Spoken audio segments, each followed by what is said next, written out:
പ്രധാനപ്പെട്ട ഒന്നാണ്. അഹ്മദ് സൈനി ദഖ്ലാൻ റഹ്മത്തുള്ളാഹി അലൈഹി, വലിയ മഹാനാണ്, അദ്ദേഹം പറയുന്നുണ്ട്, ആ വർഷം മുഴുവനും അല്ലാഹു തആല അയാൾക്ക് പിശാചിൽ നിന്ന് ഷർറ്, ഇബ്ലീസിന്റെ നോട്ടം, ഇവാസ് എന്തെല്ലാം ഉണ്ടോ അതൊക്കെ അല്ലാഹു തആല തട്ടി മാറ്റുന്നതാണ്. മാത്രമല്ല അവനിക്ക് ആ വർഷം ഖൈറിന്റെ ഒരു വർഷമായി മാറും, സലാമത്തിന്റെ ഒരു വർഷമായി മാറും, ആപത്ത് മുസീബത്തുകളിൽ നിന്നുള്ള ഒരു കാവൽ കിട്ടും. ഇങ്ങനെ എണ്ണിയാലൊടുങ്ങാത്ത ഒരുപാട് നേട്ടങ്ങൾ ഒരു മനുഷ്യനെ മുഹറം മാസത്തിന്റെ പ്രഥമ രാവിലും പകലിലുമായി 360 പ്രാവശ്യം ബിസ്മില്ലാഹിർ റഹ്മാനിർ റഹീം എന്ന് ബിസ്മിയോടുകൂടി ആയത്തുൽ കുർസി 360 പ്രാവശ്യം ഓതിയാൽ അയാൾക്ക് കിട്ടുമെന്ന് കൻസുൻ നജാഹി വസ്സുറൂർ എന്ന കിതാബിൽ നമുക്കിത് കാണാൻ പറ്റുന്നതാണ്. അപ്പോൾ ആയത്തുൽ കുർസി നിങ്ങൾ ഓതുക.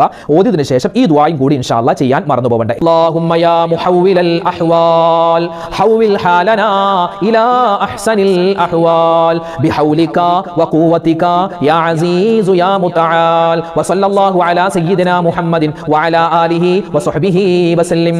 ഇതാണ് ആ ദുആ. സഹോദരന്മാർക്കും നിസ്കാരമില്ല, എന്ത് ചെയ്യും? ഒരു കുഴപ്പമില്ല. നിങ്ങൾ എന്ത് ചെയ്യുക? നല്ല മനസ്സോടുകൂടി പഠിച്ചവനെ ഇതൊരു ദിക്റാണ് എന്ന് മനസ്സിൽ കരുതിയിട്ട് നിങ്ങൾക്ക് ഈ ആയത്തുൽ കുർസി ഓതാവുന്നതാണ്, കുഴപ്പമൊന്നുമില്ല. ആയത്തുൽ കുർസി അതിന്റെ നേട്ടം ഒരു മനുഷ്യൻ മനസ്സിലാക്കിയ പിന്നെ അയാൾ അത് ഒടുവില്ലെന്നാൽ അത്രമാത്രം ശ്രേഷ്ഠതയും മഹത്വവും പവറുമുള്ള ആയത്താണ് ആയത്തുൽ കുർസി. ഒരു അറബി മാസത്തിന്റെ തുടക്കം സൂറത്തുൽ മുൽക്ക് നമ്മൾ ഓതിയാൽ ആ മാസം മുഴുവനും അള്ളാഹുവിന്റെ കാവൽ ഉണ്ടാകുമെന്നാണ്. സൂറത്തുൽ ഇഖ്ലാസ് നമ്മൾ ധാരാളമായി ഓതുക. മറ്റുള്ളവർക്ക് എത്തിച്ചു കൊടുക്കാൻ വിട്ടുപോകണ്ട. അള്ളാഹു നമ്മളെ കബൂലാക്കട്ടെ.